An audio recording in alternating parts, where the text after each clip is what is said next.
ಮಕ್ಕಳೇ, social science ಅನ್ನ ನಾನು ಹೇಗೆ ಓದ್ತೇನೆ ಹಾಗೆ ನೀವು ಸಹ ನನ್ನ ಹಾಗೆ ಓದಿ ಹೇಗೆ 80 ಔಟ್ ಆಫ್ 80 ಸ್ಕೋರ್ ಮಾಡಬಹುದು ಅಂತ 5 ಸ್ಟೆಪ್ಸ್ ಗಳಲ್ಲಿ ಹೇಳ್ತೇನೆ. ಪ್ರತಿಯೊಂದು ಸ್ಟೆಪ್ಸ್ ಅಷ್ಟೇ ಇಂಪಾರ್ಟೆಂಟ್ ಆಗಿರುವಂತಹದ್ದು. ಲಾಸ್ಟ್ ತನಕ ಕೇಳಿ. Let's start.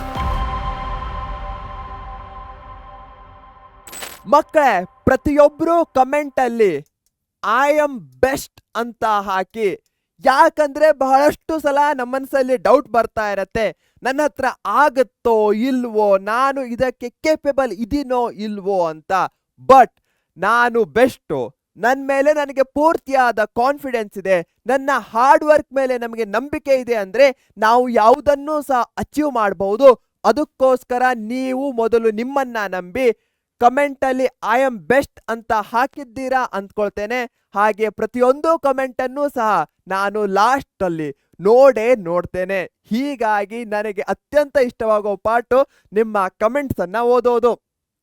ಇವತ್ತು 5 ಸ್ಟೆಪ್ಸ್ಗಳಲ್ಲಿ ಮೊದಲನೇ step know your blue print. ಹೋದ ವರ್ಷ ಗವರ್ಮೆಂಟು ಪ್ರತಿಯೊಂದು ಸಬ್ಜೆಕ್ಟಿಗೂ ಚಾಪ್ಟರ್ ವೈಸ್ ಬ್ಲೂ ಪ್ರಿಂಟ್ ಅನ್ನ ಕೊಡ್ತು.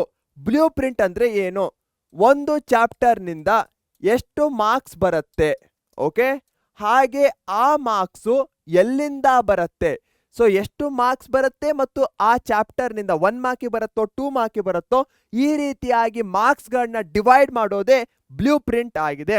ಹೀಗಾಗಿ ಆ ಬ್ಲೂ ಪ್ರಿಂಟ್ ನ ಪ್ರಕಾರ ನೀವು ಓದಿ. ಈ ವರ್ಷ ಬ್ಲೂ ಪ್ರಿಂಟ್ ಚೇಂಜ್ ಆಗಬಹುದಾ? ಅಲ್ಪ ಸ್ವಲ್ಪ ಚೇಂಜ್ ಆಗಬಹುದು, ಪೂರ್ತಿ ಅಂತೂ ಚೇಂಜ್ ಆಗಲ್ಲ. ಅಟ್ಲೀಸ್ಟ್ 90 to 95% ಸೇಮೇ ಇರುತ್ತೆ. ಅಲ್ಲಿ ಇಲ್ಲಿ ಒಂದೊಂದು ಮಾರ್ಕ್ಸ್ ಚೇಂಜ್ ಆಗಬಹುದು. ಬಟ್ ಹೀಗಾಗಿ ನಾವು ಹೋದ ವರ್ಷ ಇರುವಂತಹ ಬ್ಲೂ ಪ್ರಿಂಟ್ ನ ಪ್ರಕಾರ ಈ ವರ್ಷ ನಮ್ಮ ಪ್ರಿಪರೇಷನ್ ಅನ್ನ ಸ್ಟಾರ್ಟ್ ಮಾಡಬೇಕು. ಹಾಗೆ ನಿಮ್ಮ ಎಕ್ಸಾಮ್ ಪ್ಯಾಟರ್ನ್ ಏನು ಅಂತ ತಿಳ್ಕೊಳ್ಳಿ. ಫಾರ್ ಎಕ್ಸಾಂಪಲ್ ಸೋಷಿಯಲ್ ಸೈನ್ಸ್ ಅಲ್ಲಿ ಟೋಟಲ್ 38 ಕ್ವಶನ್ಸ್ಗಳು ಬರುತ್ತೆ.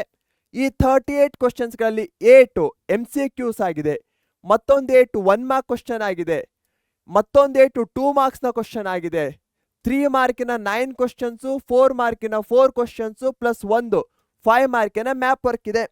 ಇದರಲ್ಲಿ ನೀವು ಅರ್ಥ ಮಾಡ್ಕೊಳ್ಬಹುದು ಇವೆರಡೂ ಕೂಡಿಸಿ ಎಷ್ಟು ಮಾರ್ಕ್ಸ್ ಬರ್ತಾ ಇದೆ, 27 ಪ್ಲಸ್ 16 ಮಾರ್ಕ್ಸ್ ಬರ್ತಾ ಇದೆ.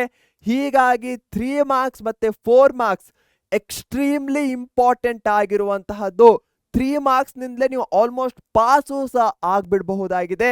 ಅದಕ್ಕೋಸ್ಕರ 3 ಮಾರ್ಕ್ಸ್ ಮೇಲೆ ಎಕ್ಸ್ಟ್ರಾ ಫೋಕಸ್ ಅನ್ನ ಇಟ್ಕೊಳ್ಬೇಕು. ಹಾಗೆ ಪರ್ ಚಾಪ್ಟರ್ ಮಾರ್ಕ್ಸ್ ಡಿಸ್ಟ್ರಿಬ್ಯೂಷನ್ ತಿಳ್ಕೊಳ್ಬೇಕಂದ್ರೆ ನೀವು ಬ್ಲೂ ಪ್ರಿಂಟ್ ನ ಪ್ರಕಾರ ಓದ್ಬೇಕಾಗತ್ತೆ. ಇಲ್ಲಿ ತನಕ ಕ್ಲಿಯರ್ ಇದೆ ಅನ್ಕೊಳ್ತೇನೆ. ಒಂದು exam pattern, next blue print ನ ಪ್ರಕಾರ ಓದೋದು. ಈ ಒಂದು ಬೇಸ್ ಸೆಟ್ ಆದ್ಮೇಲೆ ನೀವು ನೋಟ್ ಮೇಕಿಂಗ್. ಈಗ ನಮ್ಮ ಪ್ರಥಮ ಬ್ಯಾಚಸ್ ಅನ್ನ ತೆಗೆದುಕೊಂಡಂತಹ ಮಕ್ಕಳಿಗೆ ಪ್ರಥಮ ಬ್ಯಾಚಸ್ ಕ್ಲಾಸಸ್ಗಳು ಸ್ಟಾರ್ಟ್ ಆಗಿವೆ, ಸ್ಕೂಲ್ಸ್ಗಳು ಸ್ಟಾರ್ಟ್ ಆಗತ್ತೆ. ಎಲ್ಲಿ ತನಕ ನೀವು ಆಕ್ಟಿವ್ ಆಗಿ ಏನ್ ಹೇಳ್ತಾ ಇದ್ದಾರೋ ಅದನ್ನ ಬರ್ಕೊಳ್ಳಲ್ವೋ ಅಲ್ಲಿ ತನಕ ಪ್ರೋಗ್ರೆಸ್ ಮಾಡ್ಕೊಳ್ಳಿಕ್ಕಾಗಲ್ಲ. ನಾನು ಸಹ ಸೋಷಿಯಲ್ ಸೈನ್ಸ್ ಅನ್ನ ಏನ್ ಮಾಡ್ತೇನೆ, ಪ್ರತಿಯೊಂದು ಕೀವರ್ಡ್ ಅನ್ನ ನೋಟ್ ಡೌನ್ ಮಾಡ್ಕೊಳ್ತೇನೆ. ಎಲ್ಲವನ್ನ ಬರ್ಕೊಳ್ಳೋ ಅವಶ್ಯಕತೆ ಇಲ್ಲ. ಕೀವರ್ಡ್ಸ್ಗೂ ಡೇಟ್ಸ್ ಇರಬಹುದು, ಡೆಫಿನೇಷನ್ಸ್ಗಳಿರಬಹುದು, ಇವೆಲ್ಲ ಇಂಪಾರ್ಟೆಂಟ್ ಆಗಿರುವಂತಹ ಕೀವರ್ಡ್ಸ್ಗಳಾಗಿರುತ್ತೆ. ಇವುಗಳನ್ನ ಬರ್ತೆಗಿಬೇಕು. ಹಾಗೆ ಸೋಷಿಯಲ್ ಸೈನ್ಸ್ ಸಿಕ್ಕಾಪಟ್ಟೆ ವಾಸ್ಟ್ ಆಗಿದೆ. ಅದಕ್ಕೋಸ್ಕರ ಸ್ವಲ್ಪ ಟೆಕ್ನಿಕ್ಗಳನ್ನ ಫಾಲೋ ಮಾಡಬೇಕು. Flow chart, for example flow chart ಅಂದ್ರೆ ಏನು, ನಮಗೆ 80 ತಗೊಳ್ಬೇಕು ಅಂತ ಇದೆ, ಅದರಲ್ಲಿ 5 ಸ್ಟೆಪ್ಸ್ಗಳು ಬರುತ್ತೆ. ಸೊ ಫಸ್ಟ್ ಸ್ಟೆಪ್ ಏನಾಗತ್ತೆ, ನಮ್ದು ಬ್ಲೂ ಪ್ರಿಂಟ್ ಆಗತ್ತೆ. ಅದಾದ್ಮೇಲೆ ನೋಟ್ ಟೇಕಿಂಗ್ ಆಗತ್ತೆ. ಈ ರೀತಿಯಾಗಿ ನಾನು ಏನು ಮಾಡ್ತಾ ಇದ್ದೇನೆ, ಫ್ಲೋ ಚಾರ್ಟ್ನ ರೂಪದಲ್ಲಿ ಮಾಡ್ತಾ ಇದ್ದೇನೆ. ನನಗೆ ಈಸಿಯಾಗಿ ರಿಮೆಂಬರ್ ಆಗತ್ತೆ. ಟೇಬಲ್ಸ್ಗಳು, ಏನೇನು ಡಿಫರೆನ್ಸ್ ವ್ಯತ್ಯಾಸಗಳಿರುತ್ತೋ ಅವುಗಳನ್ನ ಟೇಬಲ್ಸ್ ಫಾರ್ಮೇಷನ್ ಅಲ್ಲಿ ನೆನಪಲ್ಲಿಟ್ಕೊಳ್ಳಿ.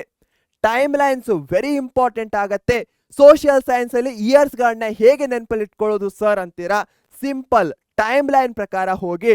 ಫಸ್ಟ್ ಯಾವ್ದಾಯ್ತು, ಅದಾದ್ಮೇಲೆ ಸೆಕೆಂಡ್ ಯಾವ್ದು ಇವೆಂಟ್ ಆಯ್ತು, ಥರ್ಡ್ ಯಾವುದು, ಈ ರೀತಿ 1 by 1 ಹೋದಾಗ ನಿಮಗೆ ಈಸಿಯಾಗಿ ಒಂದು ಸ್ಟೋರಿ ಫಾರ್ಮ್ಯಾಟ್ ಅಲ್ಲಿ ನೆನಪಲ್ಲಿಟ್ಕೊಳ್ಬಹುದು. ಡೇಟ್ಸು, ಡೆಫಿನೇಷನ್, ವ್ಯಾಖ್ಯೆಗಳು, ದಿನಾಂಕಗಳು ಇವುಗಳನ್ನೆಲ್ಲ ಆದಷ್ಟು ಬರಿತಾ ಹೋಗಿ. ನೋಟ್ಸ್ಗಳನ್ನ ಸ್ಮಾಲ್ ಆಗಿ ಇಟ್ಕೊಳ್ಳಿ. ಎಲ್ಲವನ್ನೂ ಸಹ ಬರೆಯೋ ಅವಶ್ಯಕತೆ ಇಲ್ಲ. ಕೀವರ್ಡ್ಸ್ಗಳು ಬೇಕಂದ್ರೆ ಕಲರ್ಫುಲ್ ಮಾಡ್ಕೊಳ್ಳಿ, ಯಾಕಂದ್ರೆ ಎಷ್ಟು ಕಲರ್ ಪ್ರಕಾರ ಇರುತ್ತೋ ಅಷ್ಟೇ ನಮ್ಮ ಮೆಮೊರಿಯಲ್ಲೂ ಸಹ ಉಳ್ಕೊಳ್ಳುವಂತಹ ಚಾನ್ಸಸ್ ಹೆಚ್ಚಿಗೆ ಇರುತ್ತೆ. ನಮಗೆ ಗೊತ್ತಿರುವಂತಹ ಪ್ರಾಬ್ಲಮ್ಮು ಸೋಷಿಯಲ್ ಸೈನ್ಸ್ ಡಿಫಿಕಲ್ಟು, ಅದನ್ನ ಈಸಿ ಮಾಡಬೇಕು ಅಂದ್ರೆ ಮಕ್ಕಳೇ ನಾವು ಬೇರೆ ಬೇರೆ ಟೆಕ್ನಿಕ್ಸ್ಗಳನ್ನ ಅನುಸರಿಸಬೇಕು. ಅದಕ್ಕೋಸ್ಕರ ನಮ್ಮ ಪರೀಕ್ಷೆ ಚಾನಲ್ ನಿಮ್ಮ ಜೊತೆಗೆ ಪ್ರತಿ ಸ್ಟೆಪ್ಪಲ್ಲೂ ಸಹ ಇದ್ದೇ ಇರುತ್ತೆ. ಅದಕ್ಕೋಸ್ಕರ ನೀವು ಈಗಲೇ ಪರೀಕ್ಷೆ ಚಾನಲನ್ನು ಸಬ್ಸ್ಕ್ರೈಬ್ ಮಾಡಿ. ನಾನು ಮುಂದೆ ಹೇಗೆ ಸೋಷಿಯಲ್ ಸೈನ್ಸನ್ನು ಇನ್ನೂ ಈಸಿ ಮಾಡ್ಬೋದು ಅಂತ ವಿಡಿಯೋಸ್ಗಳನ್ನ ಮಾಡ್ತೇನೆ. ಅದನ್ನು ಮಿಸ್ ಮಾಡಬಾರ್ದು ಅಂದರೆ ಸಬ್ಸ್ಕ್ರೈಬ್ ಬಟನನ್ನು ಒತ್ತಿ ಕೆಳಗೆ ಥಮ್ಸ್ ಅಪ್ ಅನ್ನು ಕೊಡಿ. ಥರ್ಡ್ ಸ್ಟೆಪ್ ಏನಾಗುತ್ತೆ, MCQ ಡ್ರಿಲ್. ಯಾಕೆ ಮಲ್ಟಿಪಲ್ ಚಾಯ್ಸ್ ಕ್ವಶನ್ಸ್ಗಳು ಇಂಪಾರ್ಟೆಂಟ್ ಆಗತ್ತೆ? ಕೇವಲ ಮಲ್ಟಿಪಲ್ ಚಾಯ್ಸ್ ಕ್ವಶನ್ಸ್ಗಳಿಂದ 8 ಮಾರ್ಕ್ಸ್ ಬರುತ್ತೆ. 1 ಮಾರ್ಕಲ್ಲೂ ಸಹ 8 ಕ್ವಶನ್ಸ್ಗಳಿರುತ್ತೆ, 8 ಮಾರ್ಕ್ಸ್, 16 ಮಾರ್ಕ್ಸ್ ಆಯ್ತು ಇಲ್ಲಿ.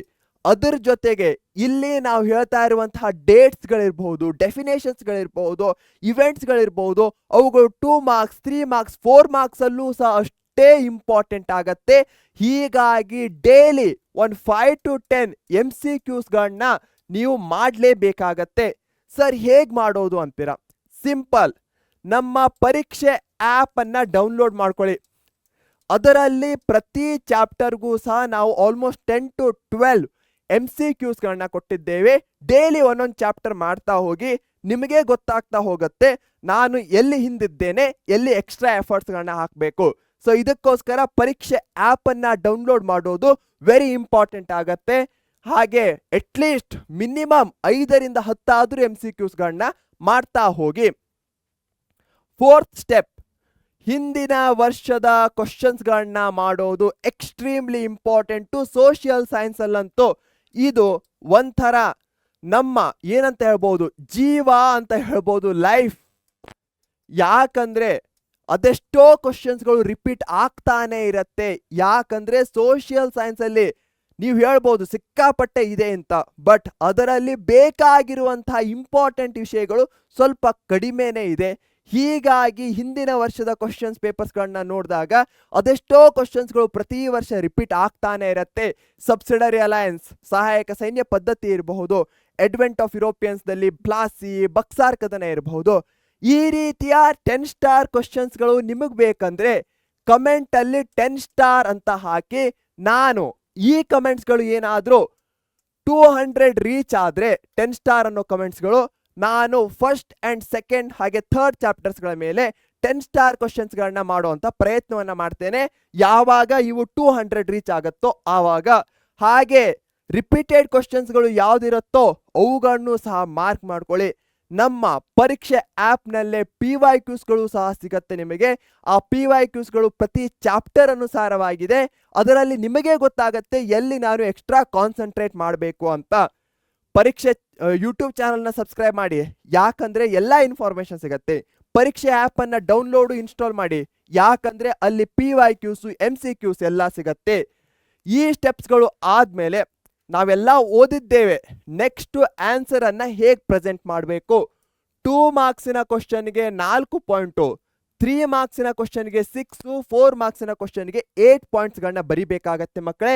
ಹೀಗಾಗಿ ಆನ್ಸರ್ಸ್ಗಳನ್ನ ಬರಿಬೇಕಾದ್ರೆ ನೀವು ಅಟ್ಲೀಸ್ಟ್ 8 ಪಾಯಿಂಟ್ಸ್ಗಳನ್ನಾದರೂ ನೆನಪಲ್ಲಿಟ್ಕೊಳ್ಳಿ. 3 ಮಾರ್ಕ್ಸಿಗೆ ಬಂದರೂ ಬರಿಬೋದು, 4 ಮಾರ್ಕ್ಸಿಗೆ ಬಂದರೂ ಬರಿಬೋದಾಗತ್ತೆ ಯಾವುದೇ ಕ್ವಶನ್ಗೆ. ಹಾಗೆ ಆನ್ಸರ್ಸ್ಗಳಲ್ಲಿ ಕೀ ಟರ್ಮ್ಸ್ಗಳಿದ್ರೆ ಅಂಡರ್ಲೈನ್ ಮಾಡಿ. ಇದರಿಂದ ಯಾರು ಪೇಪರ್ ಚೆಕ್ ಮಾಡ್ತಾರೋ ಅವರಿಗೂ ಸಹ ಈಸಿಯಾಗಿ ನೆನಪಲ್ಲಿ ಉಳಿಯುತ್ತೆ. ಲಾಜಿಕಲಿ ಆನ್ಸರ್ ಮಾಡ್ತಾ ಹೋಗಿ. ಸಿಂಪಲ್ಲು, ನಿಮಗೆ ಸೆಕೆಂಡ್ ಕಾರ್ನಾಟಿಕ್ ವಾರ್, 2ನೇ ಕಾರ್ನಾಟಿಕ್ ಯುದ್ಧದ ಬಗ್ಗೆ ಬರೀರಿ ಅಂದ್ಕೂಡ್ಲೆ ಯಾವ ವರ್ಷದಲ್ಲಾಯಿತು ಅದು ಬರಿಬೇಕು, ಯಾರ ಮಧ್ಯದಲ್ಲಾಯಿತು ಅದನ್ನು ಬರಿಬೇಕು, ಯಾಕಾಯಿತು ಯುದ್ಧ ಅದನ್ನು ಬರಿಬೇಕು, ಯುದ್ಧದಲ್ಲಿ ಏನೇನು ಇವೆಂಟ್ಸ್ಗಳಾಯಿತು ಅದನ್ನು ಬರಿಬೇಕು, ಕೊನೆಯಲ್ಲಿ ಅದರಿಂದ ಔಟ್ಕಮ್ಸ್ ಪರಿಣಾಮಗಳೇನಾದವು ಅದನ್ನು ಬರಿಬೇಕು. ಈ ರೀತಿಯಾಗಿ ಒಂದು ಸ್ಟೆಪ್ ಬೈ ಸ್ಟೆಪ್ ನೀವು ಬರಿತಾ ಹೋದರೆ ಅದಕ್ಕೆ ಒಂದು ಲಾಜಿಕ್ ಇರುತ್ತೆ. ಪೇಪರ್ ಚೆಕ್ ಮಾಡೋರಿಗೂ ಸಹ ಅರ್ಥ ಆಗತ್ತೆ. ಹಾಗೆ ನೀವು ಎಷ್ಟು ಮಾರ್ಕ್ಸ್ಗಳಿವೆ ಆ ಕ್ವಶನ್ಗೆ ಅದ್ರ ಪ್ರಕಾರ ಬರಿತಾ ಹೋಗಿ. 2 ಮಾರ್ಕ್ಸಿನ ಕ್ವಶನ್ಗೆ ನಿಮಗೆ 10 ಪಾಯಿಂಟ್ಸ್ಗಳು ಗೊತ್ತಿರ್ಬೋದು, ಆದರೆ ಅಷ್ಟು ಬರೆಯೋ ಅವಶ್ಯಕತೆ ಇಲ್ಲ. 4 ಪ್ರಾಪರ್ ಪಾಯಿಂಟ್ಸ್ಗಳನ್ನ ಬರೆದ್ರೆ ಸಾಕು. ಯಾಕಂದ್ರೆ ಉಳಿದ ಕ್ವಶನ್ಸ್ಗಳಿಗೂ ಸಹ ನೀವು ಟೈಮನ್ನು ಕೊಡಬೇಕಾಗತ್ತೆ. ಸಿಂಪಲ್ಲು, 80 ಔಟ್ ಆಫ್ 80 ಪಾಸಿಬಲ್ ಇದೆ ಮಕ್ಕಳೇ. ನನಗಂತೂ ನಿಮ್ಮ ಮೇಲೆ ಪೂರ್ತಿ ಆಗಿರುವಂತಹ ನಂಬಿಕೆ ಇದೆ, ಮಾಡೇ ಮಾಡ್ತೀರಾ ಅಂತ. ನಾನು ಹೇಗೆ ಸೋಷಿಯಲ್ ಸೈನ್ಸನ್ನು ಓದ್ತೇನೆ ಅಂತ ಸ್ಟೆಪ್ ಬೈ ಸ್ಟೆಪ್ 5 ಸ್ಟೆಪ್ಸ್ಗಳಲ್ಲಿ ನಿಮ್ಗೆ ಹೇಳಿದ್ದೇನೆ. ಅದನ್ನು ನೀವು ಸಹ ಫಾಲೋ ಮಾಡಿ. ಪ್ರತಿಯೊಬ್ಬರು 80 ಔಟ್ ಆಫ್ 80 ಸ್ಕೋರ್ ಮಾಡೇ ಮಾಡ್ತೀರಾ. ಕನ್ಸಿಸ್ಟೆಂಟ್ ಡೈಲಿ ಇರಬೇಕು. ಸ್ಟ್ರಾಟರ್ಜಿ ನಾನೇನು ಹೇಳ್ತೇನೋ ಅದನ್ನು ಫಾಲೋ ಮಾಡ್ತಾ ಹೋಗಿ. ಸ್ಮಾರ್ಟ್ ಆಗಿ ರಿವಿಷನ್ ಮಾಡ್ತಾ ಇರಿ ವೀಕ್ಲಿ ಬೇಸಿಸ್ ಮೇಲೆ. Social science easy peasy lemon squeezy ಆಗತ್ತೆ ನಿಮಗೆ ಮಕ್ಕಳೇ. ಇದೇ ನೋಟ್ನಲ್ಲಿ ಬಾಯ್ ಅಂತ ಹೇಳೋ ಸಮಯ. ನಮ್ಮ ಚಾನಲನ್ನು ಸಬ್ಸ್ಕ್ರೈಬ್ ಮಾಡಿಲ್ಲ ಅಂದರೆ ಈಗಲೇ ಮಾಡಿ. ವಿಡಿಯೋವನ್ನು ಲೈಕ್ ಮಾಡಿ, ಫ್ರೆಂಡ್ಸ್ಗಳ ಜೊತೆಗೆ ಶೇರ್ ಮಾಡಿ, ಕಮೆಂಟ್ ಮಾಡೋದನ್ನು ಮರಿಬೇಡಿ. Thank you.